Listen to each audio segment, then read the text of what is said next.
안녕하십니까. 거꾸로 투자하는 쇼킹 부동산입니다. 부동산 대책이 발표가 됐습니다. 특히 3차 규제지역 해제에 많은 화제를 불러오고 있다는 부분이죠. 무엇이 바뀌었는지 그리고 어떤 영향을 줄지 살펴보겠습니다. 영상 전에 구독으로 부자 되시기 바랍니다.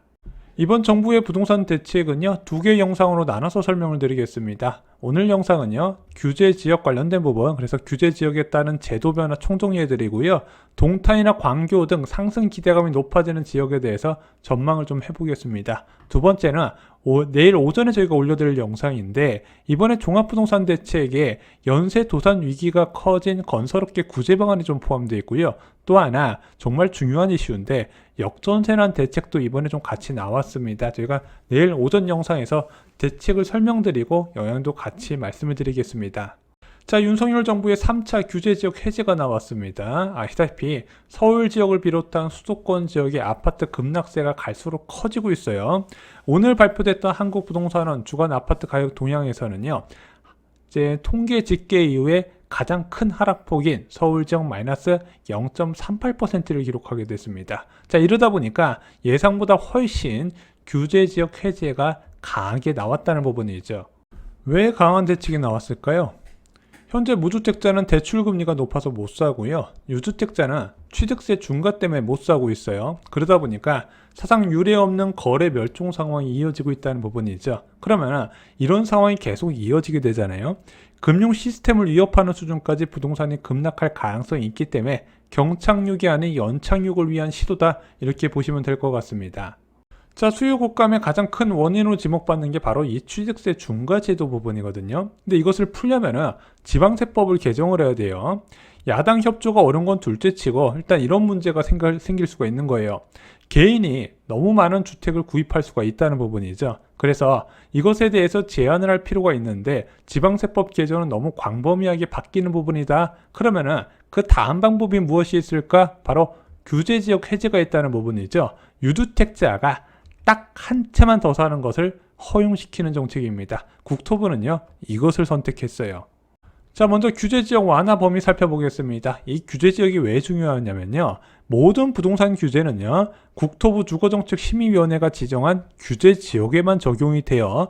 규제지역이 아니면 그 많은 부동산 정책 하나도 적용이 안 된다는 부분이죠. 그런데 이번에 규제지역 지정된 현황을 봤더니 서울과 하남, 과천, 광명, 성남시 분당구와 수정구를 제외하고는 모든 지역이 규제가 해제가 되어버렸습니다.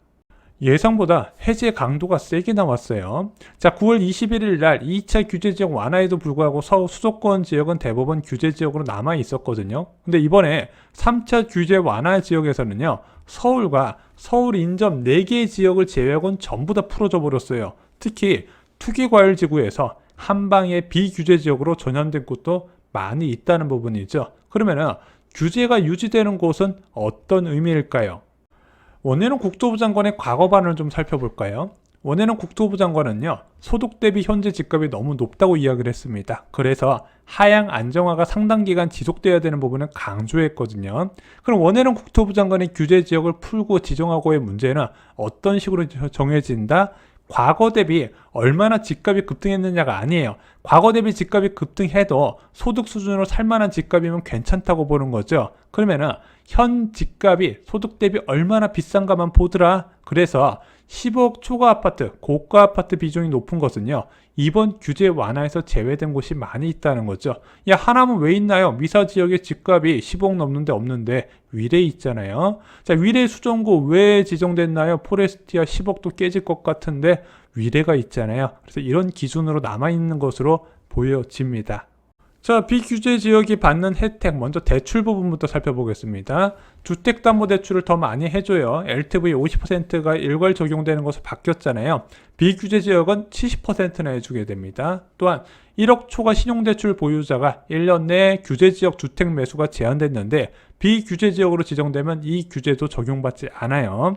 세 번째, 1주택자가 비규제 지역의 추가주택 구입에 대해서 처분 의무가 없어지게 됩니다. 그런데 이런 대출은 많이 해주는 것은 맞지만 DSR 규제는 규제지역이나 비규제지역이나 똑같이 적용된다는 거 잊지 마시기 바랍니다. 자, 이제 세금 측면 살펴볼게요. 먼저 취득세 부분 가장 크죠. 1주택자가 비규제 지역에 한 채의 주택을 구입하는 것은 일반 세율이 적용됩니다. 1주택자가 규제 지역에 집 사는 거는 중과 세율이 적용되는데 비규제 지역에 한 채 사는 거는 일반 세율이 적용되더라. 두 번째, 종부세. 비규제 주택을 포함한 2주택자는요 일반 세율이 적용된다는 부분이죠. 세 번째, 양도소득세입니다. 다주택자가 비규제 지역에 위치한 주택을 처분 시 일반 세율 적용과 장기보유 특별공제, 다주택자 장기보유 특별공제 최대 15년 30%까지 적용받을 수 있다는 부분이죠. 마지막으로 1주택자 비과세 혜택도 간편해져요. 원래 규제 지역은요 보유 2년 플러스 거주 2년을 충족해야 되는데 비규제 지역은 보유 2년만 하면은 1주택자 비과세 요건을 맞출 수가 있다는 거죠. 또한 갈아탄 수요자가 많이 사용하는 1시 2주택 상황에서 기존 주택 처분 기한이 2년에서 3년으로 늘어나게 됩니다. 다만 1주택자 비과세 관련 혜택은요 소급 적용이 안 돼요. 취득 시점으로 판단을 하게 됩니다. 그래서 조정 대상 지역은 2년 보유 2년 거주를 해야 되고 비규제 지역은 2년 보유만 하면 되는데 조정 대상 지역에서 주택을 매수하고 비규제 지역 갈 때 처분하면은 야 이거 거주 요건 충족해야 돼 안 해야 돼? 충족해야 돼요. 매수 시점으로 결정된다는 부분이죠. 또한 1시 2주택들이요 만약에 조정 대상 지역에서 조정 대상 지역으로 갈아탈 때 둘 중 하나가 비조정 대상 지역으로 지정됐으면 3년 내 매도 아닌가요? 아니에요. 2년 내 매도예요. 이것도 똑같이 매수 시점으로 결정된다는 부분이죠. 자, 비규제 지역이 받는 혜택. 먼저 청약제도에서는요 민영주택의 추천제 비율이 크게 늘어나게 됩니다. 먼저 85제곱미터 이하에서는 가점제가 40% 이하에서 지자체가 결정되고요. 대형 면적은 추첨제가 100%예요. 1순위 청약 자격이 완화되는 부분도 있고요. 민영주택은 재당첨 제한도 없어지게 됩니다. 분양권 전매 제한도 없어지게 돼요. 자, 비규제 지역 혜택 중 핵심은 무엇일까요? 제가 지난 2차 규제 지역 완화에서도 말씀드렸죠. 이미 주택을 보유한 유주택자가 이번에 완화된 지역에 추가로 주택을 매수할 수가 있다는 부분이죠. 이 주택의 취득, 보유, 처분에 대해서 대출이나 세금적인 부분에서 불이익이 없다 이렇게 해석하시면 된다는 거죠.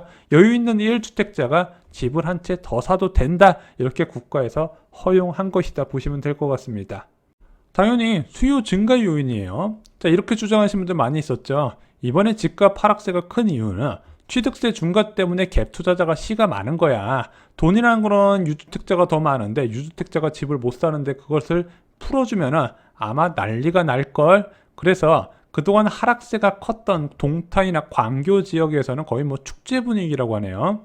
자, 근데 이런 기대감에 찬물을 끼얹긴 싫지만요. 좀 반대로 생각해 볼게요. 작년 6월에 동탄 지역이 투기과열지구 조정대상 지역으로 지정됐거든요. 그리고 수원 광교 신도시는요 2018년 8월에 규제지역으로 지정됐습니다. 규제지역 지정이 집값 급등을 전혀 막지 못했어요. 왜냐면은 집값이 오를 것 같으면요 어떤 규제를 가해도 살려고 하기 때문이죠. 그럼 집값이 오를 것 같은 느낌은 뭐예요? 금리가 낮아질 기대감이 있거나 또는 이런 굉장히 낮은 수준의 저금리가 장기화가 될 것 같을 때 집값 오를 것 같은 느낌이 든다는 부분이죠. 자, 국토부가 이번에 실험을 한 게 있습니다. 바로 9월 22일 날 수도권 일부 지역을 규제지역에서 풀어줬어요. 안성, 평택, 파주 등을 풀어주게 됩니다. 그런데 이들 지역 규제 풀고 나서 집값이 어떻게 됐냐? 뚝뚝뚝뚝 떨어지더라. 대신 청약시장은 굉장히 잘 됐거든요. 운정신도시의 민간 분야, 특히 일반 공급 청약 경쟁률이 굉장히 높아졌어요. 솔직히 그렇게 매력적이지 않음에도 불구하고 재당첨 제한 없어지고 1주택자가 추가로 청약받을 수 있게 길을 열어주다 보니까 봐봐. 기존 주택 과열은 없었고 청약시장은 살아나네. 국토부가 가장 원하는 결과였거든요. 그래서 현재 기준금리가 유지된 상태에서 규제지역에서 풀렸다면요. 저는 당연히 호재라고 생각합니다. 이건 호재 맞아요. 수요가 증가할 수 있는 요인 맞습니다. 근데 이런 규제지역 해제는요. 정부가 꼭 금리 인상 전에 발표를 하더라고요. 자, 9월 21일 날 발표된 2차 규제지역 해제. 그래서 지방지역 대부분 풀렸고요. 수도권도 일부 지역 풀렸는데 그리고 나서 한 20일 정도 지난 시점에서 금토회가 열렸고 빅스텝이 단행됐죠. 오히려 집값 더 떨어지고 있습니다. 자, 이번에 규제 지역이 대거 풀렸습니다. 그런데 11월 금통위가 얼마 안 남았어요. 자, 빅스텝이냐 아니면 베이비 스텝이냐 지금 의견이 엇갈리고 있는데, 이번에 이렇게 과감하게 해제한 거 보면 빅스텝 가능성도 있겠구나 생각이 들더라고요. 자, 일단 집값 하락의 근본 원인을 좀 생각해 볼 필요가 있습니다. 금리 인상에 따른 전세값 하락이거든요. 이게 공급 증가와도 큰 영향을 미칩니다.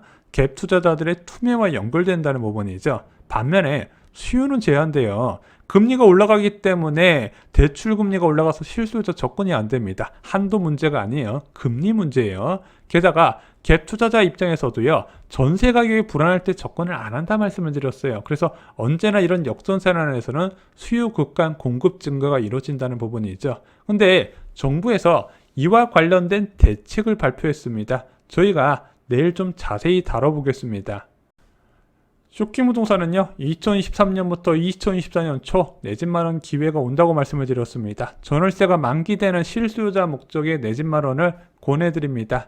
만약에 나는 무서워서 못 사겠다 그러면은 더 크게 하락하는 곳을 사시면은 나중에 그 위험 리스크가 많이 줄어들 수 있다는 부분이죠. 쇼킹 부동산 서적 역전세 대란에 필요한 모든 정보를 담아두었습니다. 이상 영상 마치겠습니다. 감사합니다.